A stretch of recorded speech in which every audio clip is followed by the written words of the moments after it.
ध्यान दें प्यारे बच्चों, करंट अफेयर की क्लास में आपका स्वागत है। आज हम लोग करंट अफेयर के उन प्रश्नों को करेंगे जो लेटेस्ट में अभी चर्चा में रहे हैं, और उनसे जुड़े अन्य जो प्रश्न बनते हैं, चाहे वो ट्रेडिशनल के हों या परंपरागत प्रश्न हो, जो भी प्रश्न होंगे सभी प्रश्नों पर चर्चा होगी। जैसे हमारा एक प्रश्न है सामने, राष्ट्रीय गणित दिवस मनाया जाता है, तो हाल ही में चर्चा में रहा राष्ट्रीय गणित दिवस, ये 22 दिसंबर को मनाया जाता है।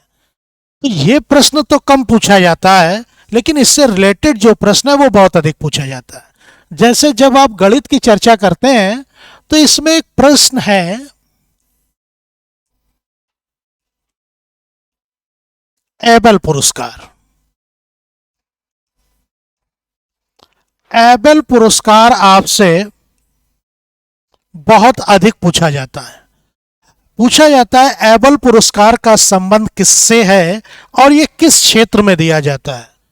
तो जो एबल पुरस्कार है ये गणित के क्षेत्र में दिया जाता है। ये गणित के क्षेत्र में दिया जाता है और इसे नॉर्वे प्रदान करता है। नॉर्वेजियन एकेडमी है वो एबल पुरस्कार प्रदान करती है, और ये गणित के क्षेत्र में नोबेल पुरस्कार की तरह होता है। नोबेल पुरस्कार गणित के क्षेत्र में नहीं दिया जाता, तो उसी के समकक्ष और उसी के समतुल्य गणित में हमें एबल पुरस्कार मिलता है। जैसे अभी हाल ही में 2022 का जो एबल पुरस्कार दिया गया है, ये सबसे पहले 2022 का एबल पुरस्कार जो दिया गया है ये सुलिवान को दिया गया है। डेनिस पूरा इनका नाम है, डेनिस पार्नेल सुलिवान, इनको दिया गया है। तो हमसे जब ये प्रश्न पूछेगा राष्ट्रीय गणित दिवस कब मनाया जाता है, 22 दिसंबर को, लेकिन इस प्रश्न पे हमें उतना जोर नहीं देना है जितना जोर देना है एबल पुरस्कार पे। हमसे पूछेगा एबल पुरस्कार किस क्षेत्र में दिया जाता है, गणित के क्षेत्र में दिया जाता है। दूसरा प्रश्न पूछेगा कि अभी हाल ही में चर्चा में रहा 2022 का एबल पुरस्कार किसे दिया गया है, तो डेनिस पार्नेल सुलिवान को दिया गया है। ये अमेरिका के हैं, इन्हें एबल पुरस्कार प्रदान किया गया है। इसके बाद दूसरा प्रश्न देखते हैं हम लोग।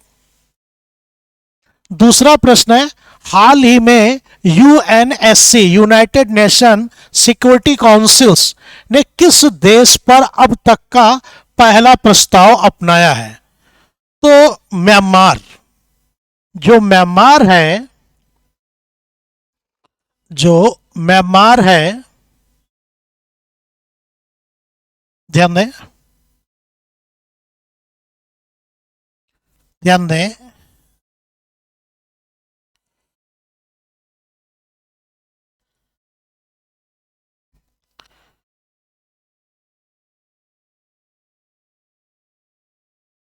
म्यांमार को।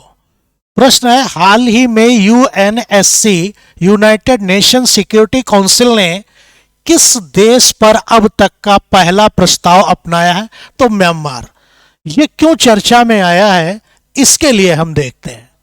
जब इसको हम देखेंगे, ध्यान दें, तो जो यूएनएससी है, यूनाइटेड नेशन सिक्योरिटी काउंसिल है, संयुक्त राष्ट्र सुरक्षा परिषद है, जब आप इसको देखेंगे तो इसमें हमें ध्यान दें, यूनाइटेड नेशन सिक्योरिटी काउंसिल संयुक्त राष्ट्र सुरक्षा परिषद है। इसको जब आप पढ़ने जाएंगे तो यह भी 1945 के आसपास चर्चा में आया था,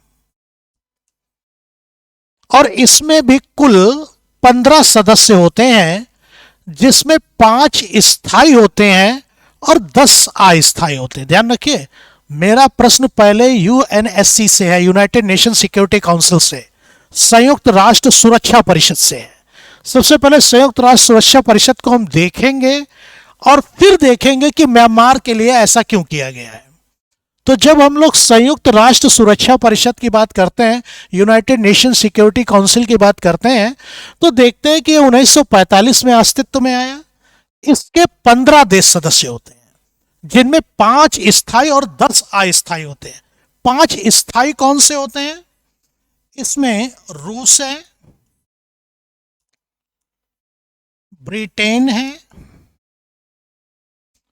संयुक्त राज्य अमेरिका है, यूनाइटेड स्टेट ऑफ अमेरिका है, फ्रांस है और चीन है। ये संयुक्त राष्ट्र सुरक्षा परिषद, यूनाइटेड नेशन सिक्योरिटी काउंसिल के स्थायी सदस्य हैं। इन 5 में से जो ब्रिटेन है, ब्रिटेन ने एक प्रस्ताव पारित किया है। प्रस्ताव इसलिए पारित किया है कि जब आप म्यांमार को देखेंगे, इस समय वर्तमान में जो म्यांमार के हालात हैं, उसमें वहां का जो सैनिक शासन है, उसने लोगों के अधिकारों का हनन करना शुरू कर दिया है।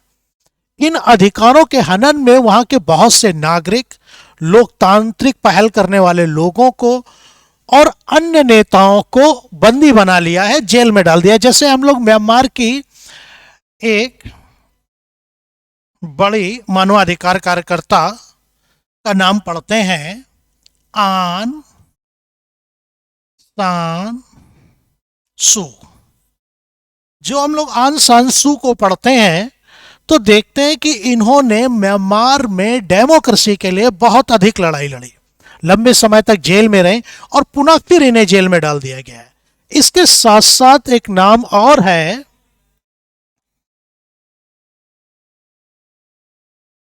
विंटर नाइट का, विंटर माइट। ये पूर्व राष्ट्रपति रहे हैं, जिसके कारण इनको पूर्व राष्ट्रपति रहे और डेमोक्रेसी के लिए इन्होंने कार्य किया है, परंतु इस समय इन्हें भी जेल में डाल दिया गया है। तो इन सबको जेल से रिहा कराने के लिए इनको हम लोग विन नाइट कहते हैं। इनका नाम है विन माइट, विन माइट और आंग सान सू की। इन लोगों को जो जेल में डाला गया है, इसके विरोध में ब्रिटेन ने सुरक्षा परिषद में अपना प्रस्ताव पेश किया है कि इन लोगों को जेल से रिहा किया जाए और लोगों के अधिकारों को सुरक्षा प्रदान की जाए। तो हमसे जो प्रश्न पूछा जाएगा वो पूछा जाएगा, हाल ही में यूएनएससी ने किस देश पर अब तक का पहला प्रस्ताव अपनाया है? तो म्यांमार पे। और किसने अपनाया है? ब्रिटेन ने। ब्रिटेन ने क्यों? क्योंकि ब्रिटेन सुरक्षा परिषद का स्थायी सदस्य है। वो अंतरराष्ट्रीय स्तर पर किसी भी देश के अधिकारों का हनन होता है, उसके नागरिकों के मूल अधिकारों का हनन होता है। तो ऐसे में इन देशों में से कोई एक देश प्रस्ताव पेश करके उस देश के लिए कार्य कर सकता है। तो हमसे एक प्रश्न ये भी पूछा जाएगा, आंग सान सू अभी हाल ही में चर्चा में रही, ये किस देश की हैं? तो म्यांमार की हैं।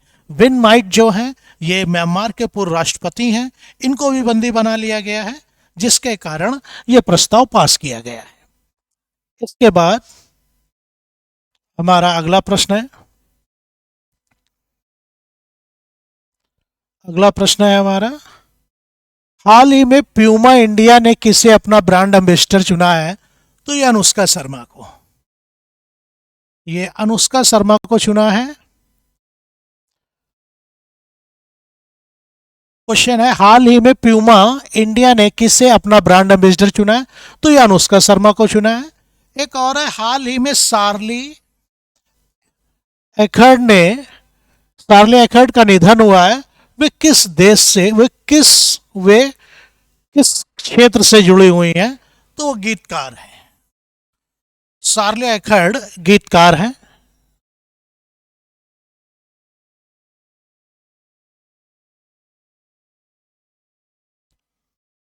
अगला क्वेश्चन है, हाल ही में 2022 में फीफा विश्व रैंकिंग में कौन शीर्ष पर रहा है?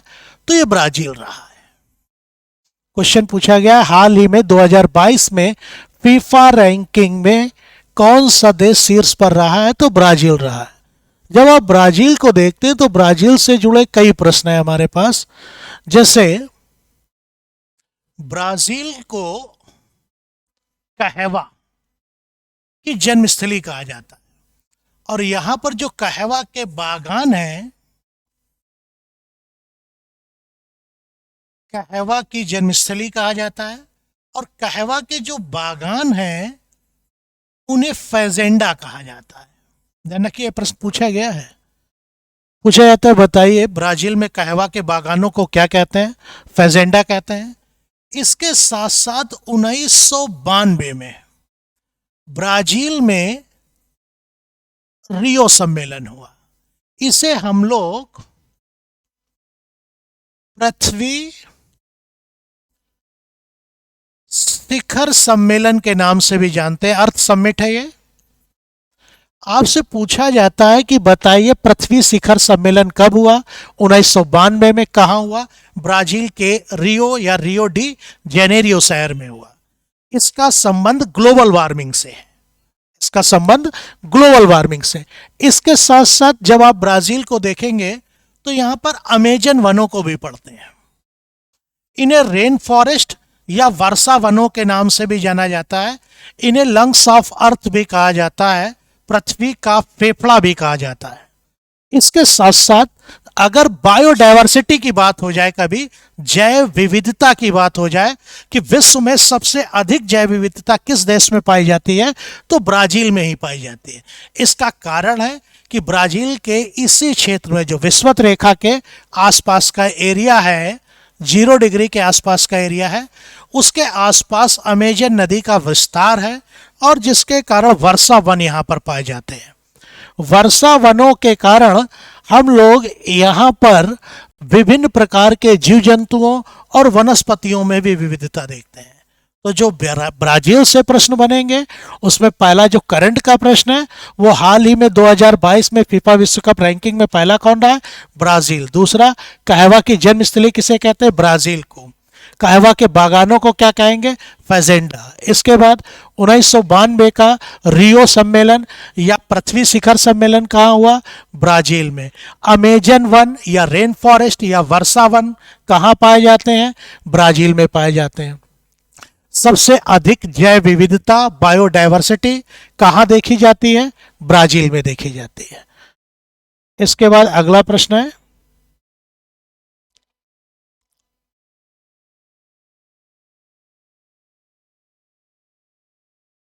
इसके बाद अगला प्रश्न है, हाल ही में किस देश ने शांति सैनिकों के खिलाफ अपराध के लिए जवाबदेही को बढ़ावा देने के लिए ग्रुप ऑफ फ्रेंड्स लॉन्च किया है? तो ये भारत ने लॉन्च किया है। जो ग्रुप ऑफ फ्रेंड्स है इसको लॉन्च करने वाला भारत है। इसके साथ एक प्रश्न और है इसी में। अगला प्रश्न है, कह रहा हाल ही में स्मार्ट सिटी ऑफ नॉलेज के निर्माण के लिए किस राज्य सरकार ने ऑस्टिन यूनिवर्सिटी के साथ समझौता किया है? तो ये उत्तर प्रदेश सरकार ने किया है। उत्तर प्रदेश सरकार ने किया है।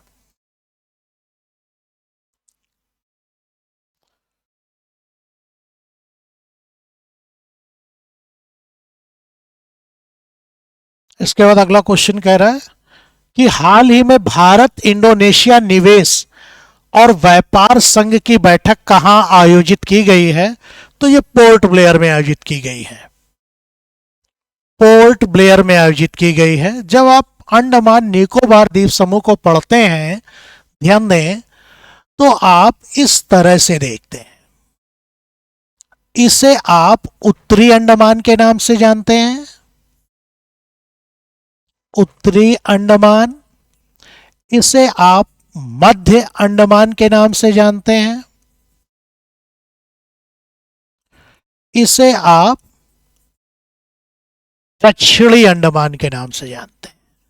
जब आप दक्षिणी अंडमान की बात करते हैं तो यहीं पर अंडमान निकोबार द्वीप समूह की राजधानी पोर्ट ब्लेयर स्थित है।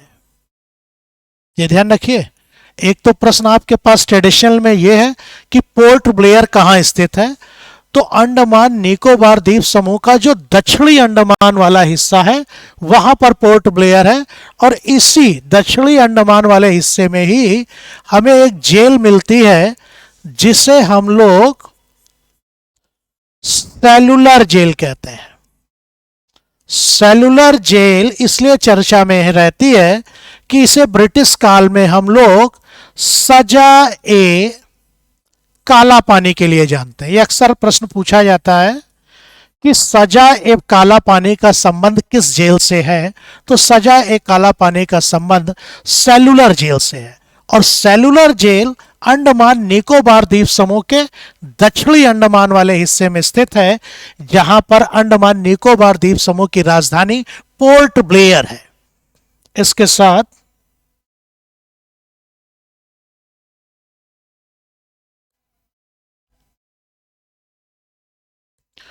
ध्यान दें, अगला प्रश्न देखते हैं। कह रहा हाल ही में किस देश ने भारत की 16 फार्मेसी और फार्मा कंपनियों को ब्लैक लिस्टेड कर दिया? ये नेपाल ने कर दिया है। जब आप नेपाल को देखते हैं तो यहां से एक प्रश्न ट्रेडिशनल में यह बन जाता है कि नेपाल को भारत के कौन कौन से राज्य स्पर्श करते हैं। तो नेपाल को स्पर्श करने वाले राज्यों में आप बीएसपी यूयू लिख सकते हैं। इसका मतलब है इसको बिहार छूता है, इसको सिक्किम छूता है, इसको पश्चिम बंगाल छूता है, इसको उत्तर प्रदेश छूता है और इसी को उत्तराखंड स्पर्श करता है। देखिए, पहला तो करंट्स का क्वेश्चन है, हाल ही में किस देश ने भारत की 16 फार्मा कंपनियों को ब्लैक लिस्टेड कर दिया? तो नेपाल ने। अब इसका ट्रेडिशनल जो क्वेश्चन पूछा जा रहा है वो ये पूछा जा रहा है कि नेपाल को भारत के कौन कौन से राज्य स्पर्श करते हैं। तो हम लोग बीएसपी यूयू लिख लेते हैं। बिहार छूता है, सिक्किम छूता है, पश्चिम बंगाल छूता है, उत्तर प्रदेश छूता है और उत्तराखंड छूता है। इसके बाद अगला क्वेश्चन,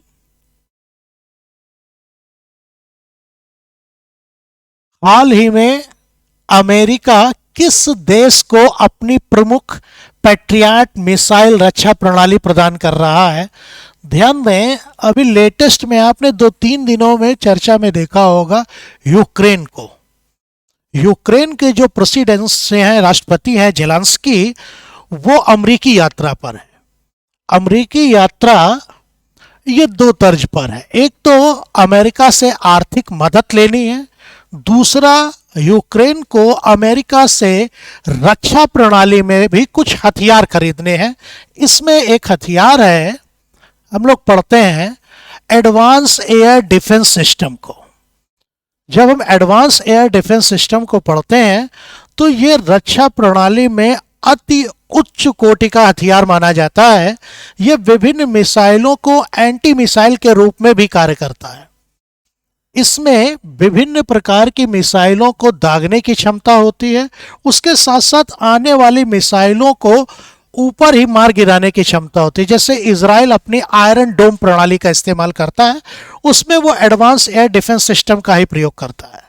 तो यूक्रेन के जो राष्ट्रपति जेलेंस्की अमेरिका आए हैं, उन्होंने अमेरिका से पैट्रियट मिसाइल रक्षा प्रणाली, ये एडवांस डिफेंस सिस्टम पर आधारित मिसाइल है, इसकी मांग की। और अमेरिका ने, जो अमेरिकी कांग्रेस की बैठक हुई है अभी 22-23 दिसंबर को, उस बैठक में उन्होंने ये डिसाइड भी किया है कि हम आपको पैट्रियट मिसाइल रक्षा प्रणाली प्रदान करेंगे, इसके साथ साथ आर्थिक सहायता भी देंगे। यूक्रेन का अमेरिकी कांग्रेस में आना ये दूसरे विश्व युद्ध के दौर को याद दिलाता है। अगर आप दूसरे विश्व युद्ध को देखेंगे, सेकेंड वर्ल्ड वॉर को देखेंगे, तो ये वर्ल्ड वॉर 1939 से 1945 के बीच चला था। और इस दौरान जो जर्मन्स थे वो ब्रिटेन पर बहुत अधिक हावी थे। तो ब्रिटेन के राष्ट्रपति उस समय, ब्रिटेन के प्रेसिडेंट, प्रधानमंत्री उस समय विंस्टन चर्चिल थे। विंस्टन चर्चिल अमेरिकी कांग्रेस में गए थे मदद मांगने के लिए। तो वो पहला अवसर था जब ब्रिटेन अमेरिकी कांग्रेस में गए थे जर्मन्स के खिलाफ मदद मांगने के लिए। उस युद्ध, सेकेंड वर्ल्ड वॉर से लेकर आज, ये दूसरी ऐसी स्थिति बनी है जब यूक्रेन के प्रेसिडेंट जेलेंस्की अमेरिकी कांग्रेस में गए हैं मदद मांगने के लिए। तो हमसे ये पूछा जाएगा कि बताइए दूसरे विश्व युद्ध के बाद अमेरिकी कांग्रेस के पास हाल ही में कौन सा देश मदद लेने के लिए गया है? तो यूक्रेन गया है, क्योंकि यूक्रेन रशिया वॉर हम लोग फरवरी से देख रहे हैं, फरवरी से लेकर अभी तक दिसंबर चला आया, बराबर यूक्रेन और रशिया का वार चल रहा है। यूक्रेन संसाधन विहीन है, उसके पास उतने अच्छे हथियार नहीं हैं जितने अच्छे हथियार रशियन के पास हैं। हौसला बहुत है, उस हौसले के साथ यूक्रेन लड़ाई लड़ रहा है, लेकिन अच्छे हथियारों के बिना उसका हौसला ज़्यादा देर तक काम नहीं आएगा। इस बात को यूक्रेन के राष्ट्रपति जेलेंस्की जान चुके हैं, इसलिए उन्होंने अमेरिकी कांग्रेस से पैट्रियट मिसाइल्स रक्षा प्रणाली, जिसे हम लोग एडवांस एयर डिफेंस सिस्टम में पढ़ते हैं, उसकी मांग की है। उसके साथ साथ लगभग 45 अरब डॉलर की भी मांग की है।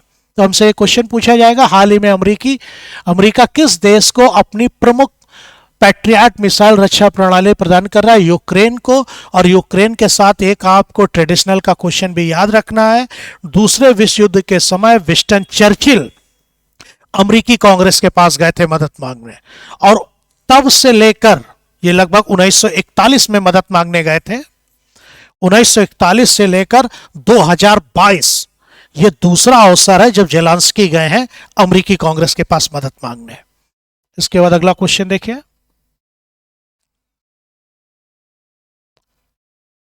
अगला क्वेश्चन है, कह रहा हाल ही में किस राज्य का मुंडेरा सूर्य मंदिर यूनेस्को की अस्थायी सूची में शामिल किया गया है?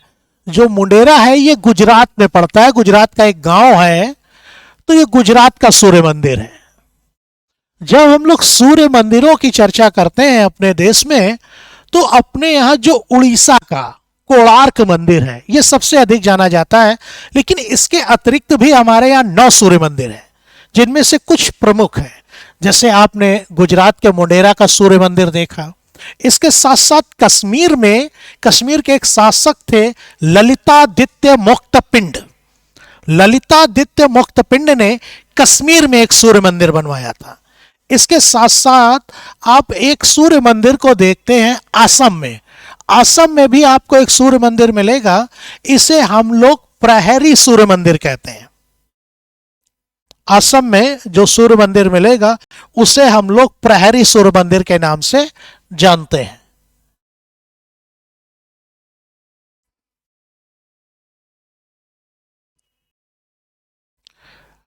जब हम लोग सूर्य मंदिरों की चर्चा करते हैं तो मुंडेरा का तो सूर्य मंदिर है ही, इसके साथ जम्मू कश्मीर में ललितादित्य मोक्तपिंड ने भी एक सूर्य मंदिर का निर्माण करवाया था। इसके साथ साथ हम लोग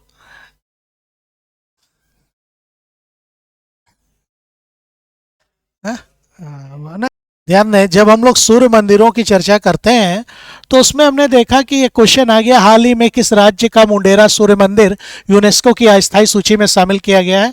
तो गुजरात का मुंडेरा सूर्य मंदिर है। लेकिन जब हम लोग सूर्य मंदिरों की चर्चा करते हैं तो इसमें हम लोग देखते हैं कि लगभग 9 सूर्य मंदिर हैं जो हमारे देश में हैं। इनमें से कुछ सूर्य मंदिर बहुत प्रसिद्ध है, जैसे कोणार्क का सूर्य मंदिर। कोणार्क के सूर्य मंदिर को जब आप पढ़ेंगे तो ये उड़ीसा में स्थित है, और इसे गंग वंश के राजा थे नरसिंह देव, उन्होंने बनवाया था। इसके साथ जब आप मुंडेरा के सूर्य मंदिर को देखते हैं तो इसको बनवाने में एक शासक थे, सोलंकी वंश के थे, सोलंकी, इन्हीं को चालुक्य भी कहते हैं। सोलंकी शासक थे भीमदेव प्रथम, भीमदेव प्रथम। तो अगर हमसे यह पूछा जाएगा कि मुंडेरा का सूर्य मंदिर किसने बनवाया था, तो 1026 के आसपास भीमदेव प्रथम ने मुंडेरा का सूर्य मंदिर बनवाया था। इसके अतिरिक्त अगर हमसे कश्मीर के सूर्य मंदिर को पूछेगा तो ललितादित्य मुक्तपिंड ने बनवाया था, ललितादित्य मुक्तपिंड ने बनवाया। और उसके साथ साथ अगर हम लोग कोणार्क के सूर्य मंदिर को देखेंगे तो जो कोणार्क का सूर्य मंदिर है इसे बनवाने वाले थे नरसिंह देव। नरसिंह देव गंग वंश के शासक थे।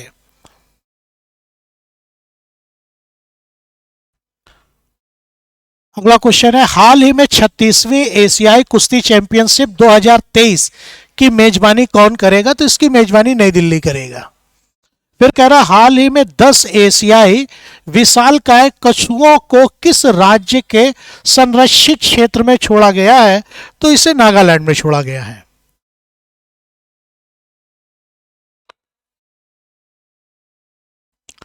इसके बाद है हाल ही में वित्तीय वर्ष 2022-23 के लिए सकल प्रत्यक्ष संग्रह में कितने प्रतिशत की वृद्धि दर्ज की गई है, तो ये 25.90% की वृद्धि दर्ज की गई है। इसके बाद अगला क्वेश्चन है हाल ही में किसके द्वारा लिखित पुस्तक the Indian Navy at the rate 75 remainings the boys का विमोचन किया गया है, तो इसमें दोनों नाम है, रंजीत बी रॉय का भी है, अरित्रा बनर्जी का भी है, तो इसमें ये दोनों सही है, दोनों के नाम है इसमें।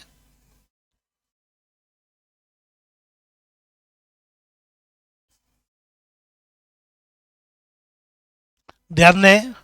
इसके बाद अगला क्वेश्चन है हमारा हाल ही में किस देश ने अपने पहले जासूसी उपग्रह के विकास के लिए परीक्षण उपग्रह लॉन्च किया है, तो उत्तर कोरिया ने अपने स्पाई को लॉन्च किया है। इसके माध्यम से वो अन्य देशों के उपग्रहों पर नजर रखेगा। जैसे हम लोग अपने यहां एक मिसाइल पढ़ते हैं एंटी सैटेलाइट वेपन्स मिसाइल, तो जब एंटी सैटेलाइट वेपन्स मिसाइल को देखते हैं तो हम लोग देखते हैं कि उसका काम है कि अंतरिक्ष में सैटेलाइट को मार गिराना। तो इस तरह के एक उपग्रह का परीक्षण अभी हाल ही में उत्तर कोरिया ने किया है, जिसके माध्यम से वो अन्य देशों की निगरानी करेगा। इसके साथ अगला क्वेश्चन है हाल ही में परमाणु ऊर्जा बोर्ड का नियंत्रक किसे नियुक्त किया गया है, तो ये दिनेश कुमार शुक्ला को नियुक्त किया गया है। फिर उसके बाद अगला क्वेश्चन देख लीजिए, कह रहा हाल ही में भारत के पहले और विश्व के दूसरे इन्फेंट्री संग्रहालय का उद्घाटन कहां किया गया है, तो ये इंदौर में हुआ है। इसके बाद अगला क्वेश्चन देख लीजिए,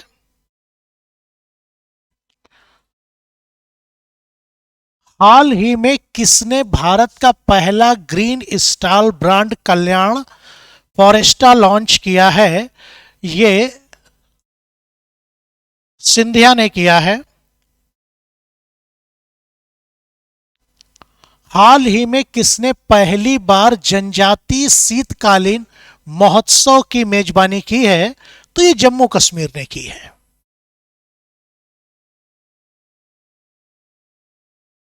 इसके बाद अगला क्वेश्चन है हाल ही में किसने जीओसी किलोफोर्स के रूप में कार्यभार संभाला है, तो मोहित सेठ ने संभाला है ये कार्यभार। अगला क्वेश्चन है हाल ही में किस राज्य सरकार ने अपने पर्यटन क्षेत्र को उद्योग का दर्जा देने की घोषणा की, तो ये असम ने की है। जब आप असम को देखते हैं तो असम का एक नाम याद रखिएगा, अक्सर रेलवे के एग्जाम में आ जाता है, प्रयाग ज्योतिष। इसके साथ एक नाम आता है कामरूप, ये बहुत बात का नाम है कामरूप। पहला नाम है प्रयाग ज्योतिष। आपसे पूछा जाता है कि असम का प्राचीन नाम क्या है, तो असम का प्राचीन नाम प्रयाग ज्योतिष है, और इसके साथ इसका नाम कामरूप भी है। अगला क्वेश्चन देखिए, कह रहा हाल ही में किसे संसद के ऊपरी सदन में उपाध्यक्ष के पैनल में नामित किया गया, तो ये पीटी उषा को नामित किया गया है। इसके बाद अगला क्वेश्चन,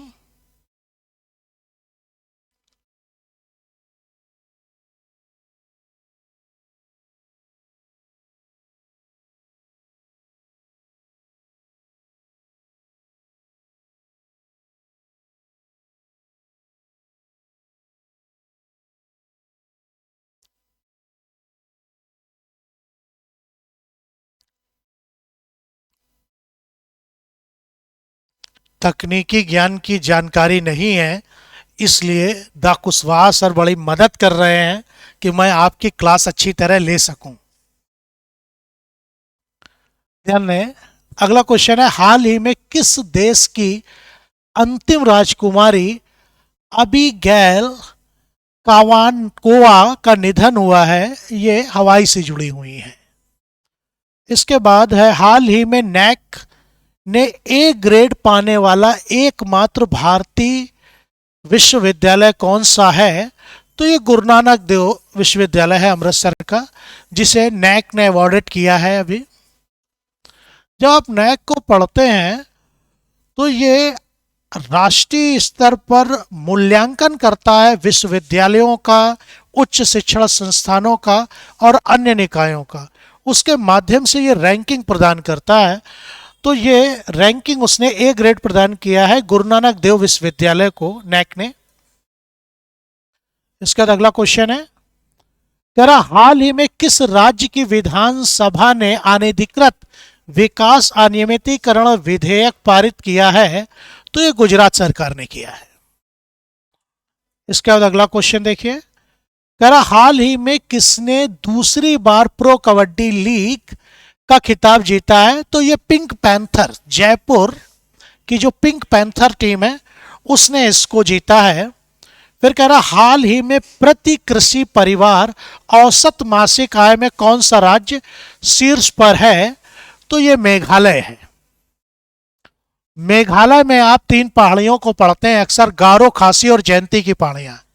जब गारो, खासी और जयंती की पहाड़ियों को पढ़ेंगे, देख लीजिए, गारो, खासी और जयंती की पहाड़ियां, ये तीनों पहाड़ियां कीप नुमा आकृति बनाती हैं, जिसके कारण यहां पर विश्व में सबसे अधिक वर्षा वाला स्थान मासिन राम स्थित है। आपसे पूछा जाता है कि गारो, खासी और जयंती की पहाड़ियां कहां स्थित हैं? तो मेघालय में स्थित है। इसके बाद अगला क्वेश्चन देखिए, हाल ही में किसके द्वारा नई पुस्तक fit at any as launch की गई है? ये पीवी अय्यर द्वारा लॉन्च की गई है। पीवी अय्यर द्वारा लॉन्च की गई है। हाल ही में कौन 13वीं विश्व व्यापार संगठन मंत्री स्तर बैठक 2024 की मेजबानी करेगा? संयुक्त अरब अमीरात, यूएई करेगा। अगला क्वेश्चन देख लीजिए,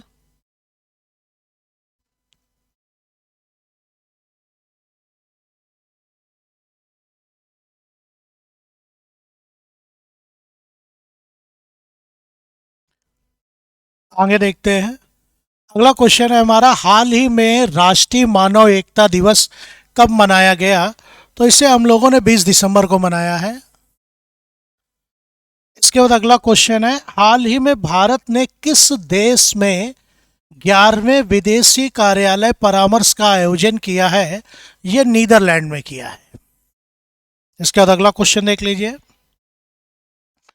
हाल ही में जारी सामाजिक प्रगति सूचकांक में कौन शीर्ष पर रहा है?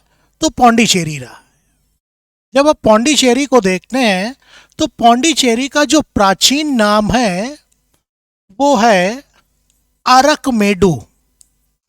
आपसे पूछा जाता है कि पांडिचेरी का प्राचीन नाम क्या है?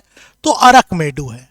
अरकमेडू एक बंदरगाह के रूप में जाना जाता था, एक बंदरगाह के रूप में जाना जाता था। आज जब आप पांडिचेरी को देखते हैं, जिसे पुद्दुचेरी भी कहते हैं, तो ये यूनियन टेरिटरी है, एक केंद्र शासित प्रदेश है। इसका विभाजन भारत के कई राज्यों में है। जैसे जब आप भारत के मैप को देखते हैं और उसका निचला हिस्सा देखते हैं, तो ये वाला हिस्सा तो आंध्र प्रदेश का है। यहां पर पौंडीचेरी की एक बस्ती है जिसे आप यनम कहते हैं। इसके साथ जो केरल वाला हिस्सा है,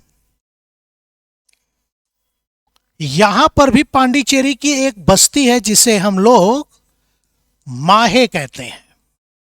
इसके साथ पांडिचेरी की 2 बस्तियां यहां पर हैं। एक तो खुद पांडिचेरी है, दूसरा कोरकई है। इसी को हम लोग करिकाल क्षेत्र भी कहते थे। तो हमसे अगर ये पूछा जाता है कि पौंडीचेरी का विस्तार भारत के किन किन राज्यों में है, तो पौंडीचेरी का विस्तार हमारे यहाँ आंध्र प्रदेश में है,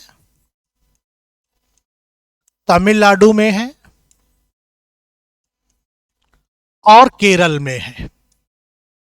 इन 3 राज्यों में है। आंध्र प्रदेश में जो इसकी बस्ती है उसे यनम कहते हैं। तमिलनाडु में इसकी 2 बस्तियां हैं, एक तो खुद पौंडीचेरी है और दूसरी कोरकई है। और केरल में इसकी बस्ती माहे है। तो हमसे जब पांडिचेरी का जिक्र करेगा तो पांडिचेरी का प्राचीन नाम अरकमेडु है। अरकमेडु एक बंदरगाह था। इसके साथ साथ पौंडीचेरी एक केंद्र शासित प्रदेश है जिसका विस्तार भारत के 3 राज्यों में है, आंध्र प्रदेश में है, केरल में है और तमिलनाडु में है। और पांडिचेरी की 4 बस्तियां हैं। इसकी आंध्र प्रदेश में जो बस्ती है वो यनम है। पांडिचेरी तमिलनाडु में इसकी 2 बस्तियां हैं, एक खुद पौंडीचेरी के नाम से जानी जाती है, दूसरी कोरकई है और इसके बाद केरल में एक बस्ती है माहे।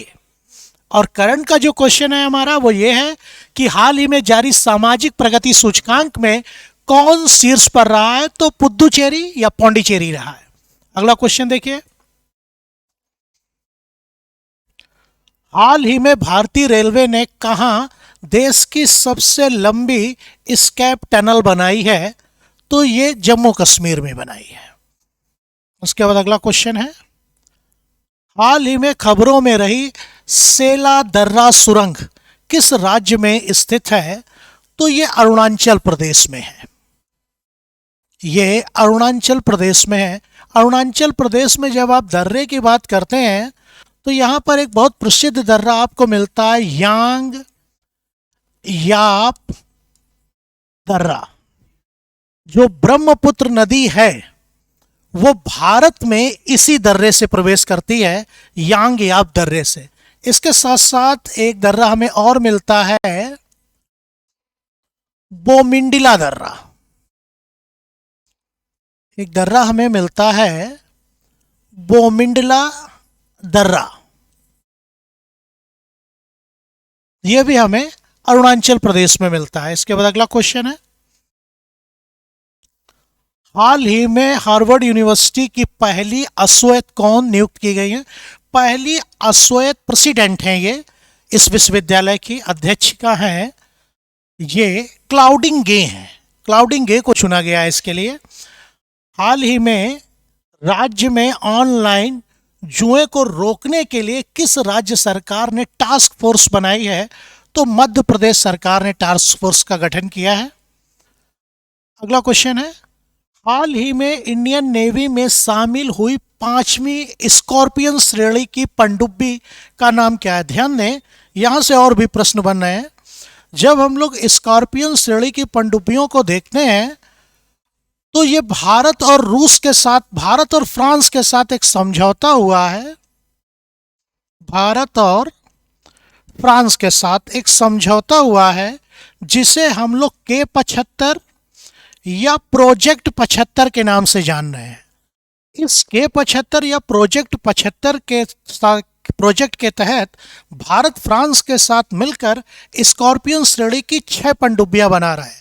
दुनिया में सबसे बेहतरीन जो पनडुब्बियां बनाता है वो फ्रांस ही बनाता है। जैसे ब्रिटेन को हम लोग समुद्र का राजा कहते हैं, उसी तरह फ्रांस को हम लोग समुद्र की रानी भी कहते हैं। ये अपनी बेहतरीन पनडुब्बियों के लिए जाना जाता है। जो स्कॉर्पियन श्रेणी की भारत पनडुब्बियां बना रहा है, ये हमारे यहाँ जो मंझगांव डॉकयार्ड है, महाराष्ट्र को जब हम लोग पढ़ते हैं, जब हम लोग महाराष्ट्र को देखते हैं तो महाराष्ट्र में हमें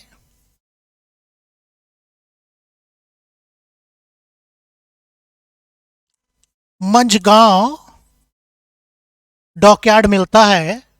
जो मंझगांव डॉकयार्ड है, यहां पर हम लोग अपने यहां का प्रोजेक्ट 75 चला रहे हैं। प्रोजेक्ट 75 के तहत हम 6 परमाणु पनडुब्बियां जो बना रहे हैं वो मंझगांव शिपयार्ड में ही बना रहे हैं। इसमें जो पहली पनडुब्बी बनाई गई थी उसका नाम था कलवरी। इसके बाद हम लोगों ने करंज को बनाया। इसके बाद खांदेरी, फिर बेला अभी चर्चा में थी। उसके बाद हम लोगों ने वागशीर बनाई है।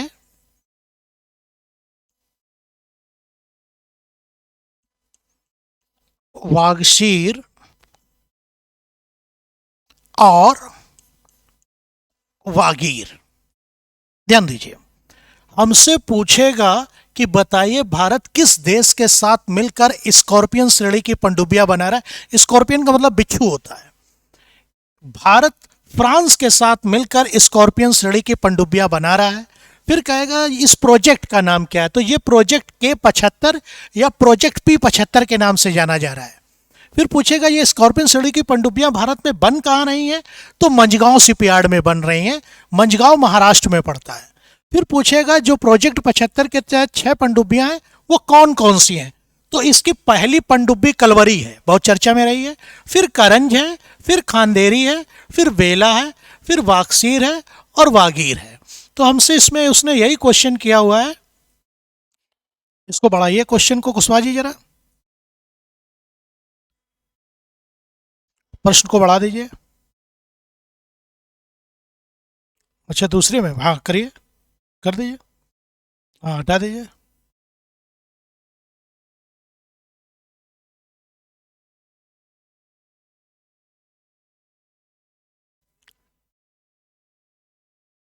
टेक्निकल जानकारी हम लोगों को जीरो है, इसलिए हमारी सहायता के लिए द कुशवाहा सर बराबर तत्पर हैं और मैं इनका बहुत बहुत आभारी भी हूं।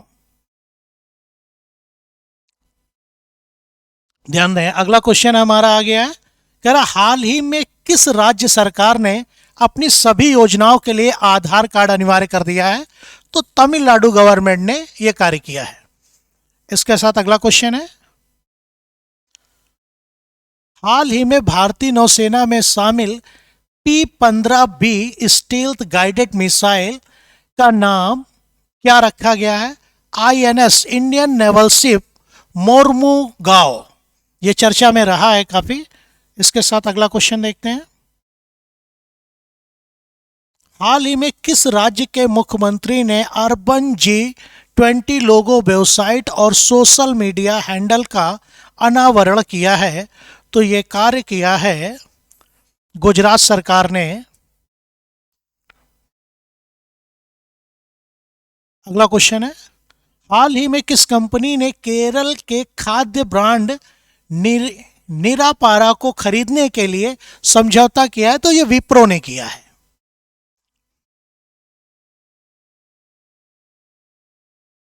अगला क्वेश्चन है, हाल ही में किस राज्य सरकार ने पीए संगमा स्पोर्ट्स कॉम्प्लेक्स में एक फुटबॉल स्टेडियम का उद्घाटन किया है। मेघालय। अभी मेघालय के बारे में मैंने बताया था, इससे एक ट्रेडिशनल क्वेश्चन बहुत पूछा जाता है। गारो खासी और जयंती की पहाड़ियाँ कहाँ स्थित हैं, मेघालय में। और अक्सर आपसे एक बायो रिजर्व भी पूछ लेता है, नोक रेक, ये ध्यान रखिएगा। अक्सर ये बायो रिजर्व पूछा जाता है आपसे कि नोक रेक बायो रिजर्व कहाँ है, तो ये मेघालय में ही है। अगला क्वेश्चन है, हाल ही में किस राज्य के मुख्यमंत्री ने 500 रुपए के प्रति सिलेंडर की दर से साल में 12 सिलेंडर देने की घोषणा की है। यह कार्य राजस्थान सरकार का है। अगला क्वेश्चन है, हाल ही में किस देश के फुटबॉलर करीम बेंजेमा ने अंतरराष्ट्रीय फुटबॉल से संन्यास लेने की घोषणा की है। ये फ्रांस के हैं। इसको रोक दो भैया। ध्यान दें, हम लोगों की करंट्स की जैसे टेक्निकल प्रॉब्लम क्लियर होती है तो ये डायरेक्ट लाइव क्लास रहेगी भास्कर एकेडमी पर आपको। इसके साथ साथ इसमें और भी कंटेंट हैं, उन कंटेंटों का और विश्लेषण करना है। करंट्स की 300 दिन की क्लास आपको ऑनलाइन मिलेगी। उसके साथ साथ हम लोग शेड्यूल को हफ्ते में बांटेंगे, महीने में बांटेंगे और दिनों में बांटेंगे। करंट्स के दिन में डेली हम लोग कम से कम 5 से 10 क्वेश्चन करेंगे। उसके साथ पूरे हफ्ते का करंट सैटरडे संडे की क्लास में लेंगे और फिर एक बार मंथली पीडीएफ लेंगे। अभी जैसे ही दिसंबर खत्म होगा और 1 जनवरी आएगी तो हम लोग पूरी दिसंबर की करंट को एक साथ करेंगे। आज के लिए इतना रखते हैं बच्चों। ओके।